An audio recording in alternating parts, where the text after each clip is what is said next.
നമസ്കാരം. അമിതമായിട്ടുള്ള വാശി നിങ്ങളുടെ മക്കൾക്കുണ്ടോ? എങ്കിൽ അത് നിയന്ത്രിക്കാനും പരിഹരിക്കാനും കഴിയുന്ന കുറച്ച് ഇൻഫർമേഷൻസ് ആണ് ഇന്ന് ഷെയർ ചെയ്യുന്നത്. ഞാൻ സൈക്കോളജിസ്റ്റ് ജയേഷ്. പൊതുവെ കുട്ടികളിൽ ചില കുട്ടികൾ ജനിക്കുമ്പോൾ തന്നെ വളരെ വാശിക്കാരായിട്ട് ജനിക്കാറുണ്ട്. പ്രത്യേകിച്ച് ജനിച്ച് കുറച്ച് നാൾ കഴിയുമ്പോൾ രാത്രിയൊക്കെ വല്ലാണ്ട് വാശി കാണിക്കുന്നു, പകല് നല്ല ഉറക്കം ചെയ്യും.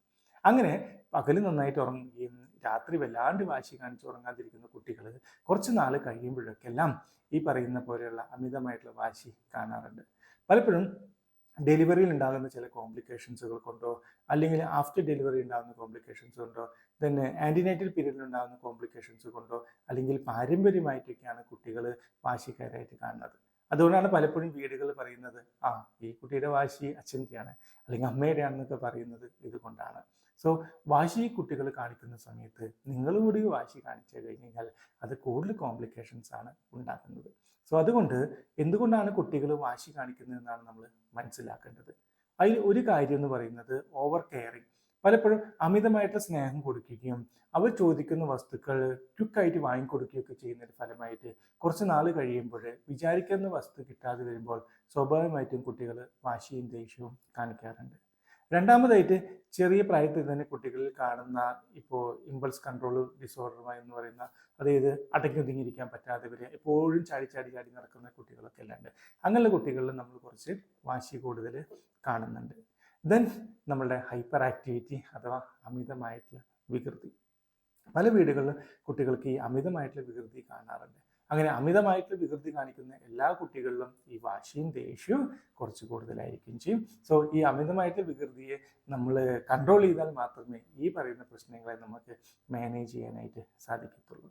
അങ്ങനെയുള്ള കാര്യങ്ങൾ മാനേജ് ചെയ്യാനായിട്ട് ഏറ്റവും അധികം വേണ്ട ഒരു പ്രധാനപ്പെട്ട ഒരു കാര്യമാണ് ക്ഷമ എന്ന് പറയുന്നത്.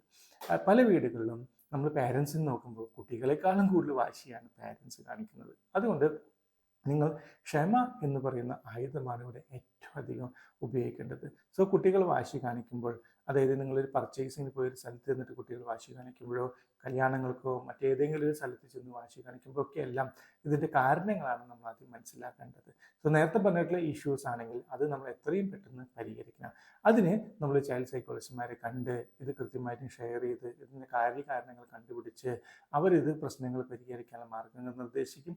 ആ രീതിയിൽ കുട്ടികളെ കെയർ ചെയ്യുന്ന രൂപത്തിലും ഭക്ഷണക്രമത്തിലും പഠിപ്പിക്കുന്ന രൂപത്തിലും അവരുടെ അന്തരീക്ഷത്തിലും ഒക്കെ എല്ലാം ചെയ്യാവുന്ന മാറ്റങ്ങളൊക്കെ എല്ലാം വരുത്തിക്കൊണ്ട് തന്നെ നല്ല മാറ്റങ്ങൾ ഉണ്ടാക്കിയെടുക്കാം. പക്ഷെ അതിന് വലിയൊരു ക്ഷമയാണ് നമുക്ക് ആവശ്യം. ഒപ്പം തന്നെ എക്സ്പേർട്സിൻ്റെ സഹായം കൂടുകയും വേണം.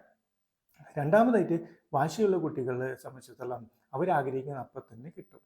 അങ്ങനൊരു കാര്യമുള്ളത് കൊണ്ട് അവരെപ്പോഴും വാശി കാണിക്കുകയും ചെയ്യും. അതുകൊണ്ട് നിങ്ങൾ ചെയ്യേണ്ടത് ഇതിനൊക്കെ ഒരു പ്രിക്കോഷനൊക്കെ എല്ലാം എടുക്കണം.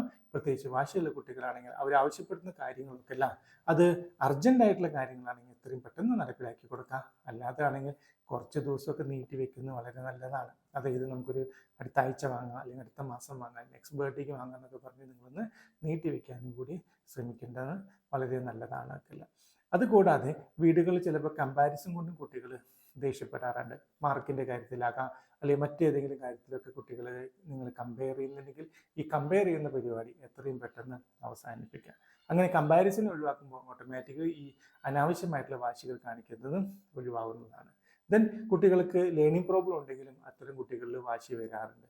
പ്രത്യേകിച്ച് ഇപ്പോൾ പഠന സംബന്ധമായിട്ടുള്ള പ്രശ്നങ്ങൾ വരുമ്പോൾ സ്വാഭാവികമായിട്ടും വീട്ടുകാർ വഴക്ക് പറയും. ടീച്ചേഴ്സിൻ്റെ ഭാഗത്തു നിന്നും ഒക്കെ എല്ലാ വഴക്കുകളൊക്കെ കേൾക്കുമ്പോൾ കുറേയൊക്കെ കേൾക്കുമ്പോൾ സ്വാഭാവികമായിട്ടും കുട്ടികൾക്ക് ദേഷ്യം വരാം. അങ്ങനെ പഠന സംബന്ധമായിട്ടുള്ള പ്രശ്നങ്ങളുണ്ടെങ്കിലും കുട്ടികൾക്ക് ദേഷ്യം വരാറുണ്ട്. സോ ആ പ്രശ്നം കൂടി നമ്മൾ പരിഹരിക്കുകയാണ് വേണ്ടത്. സോ ടോട്ടലി നമ്മൾ ചെയ്യേണ്ടത് അമിതമായിട്ടുള്ള വാശി കാണിക്കുന്ന കുട്ടികളെ നിങ്ങൾ ഹാൻഡിൽ ചെയ്യുന്ന സമയത്ത് ക്ഷമയോടുകൂടി ഇതിൻ്റെ കാരണങ്ങൾ എന്താണെന്ന് കണ്ടുപിടിച്ച് നിങ്ങളെക്കൊണ്ട് പറ്റുന്ന രീതിയിൽ നിങ്ങളത് മാറ്റുവാനായിട്ട് ശ്രമിക്കുക. നിങ്ങളെ കൊണ്ട് കഴിയുന്നില്ലെങ്കിൽ എക്സ്പെർട്സിൻ്റെ സഹായത്തോടു കൂടി അത് നിയന്ത്രിച്ച് അവരുടെ അമിതമായിട്ടുള്ള വാശിയെ നമ്മൾ നോർമലാക്കി ഹാൻഡിൽ ചെയ്യാനോ മാനേജ് ചെയ്യാനോ ഒക്കെ പറ്റിക്കഴിഞ്ഞാൽ നമുക്ക് വീട്ടിൽ അനാവശ്യമായിട്ടുള്ള പ്രശ്നങ്ങളൊക്കെ എല്ലാം ഒരുവിധമൊക്കെ നമുക്ക് പരിഹരിച്ചു കൊണ്ടുപോകാനും അത്തരം പ്രശ്നങ്ങൾ വരാതെ നോക്കുവാനും നമുക്ക് കഴിയുന്നതാണ്. Thank you.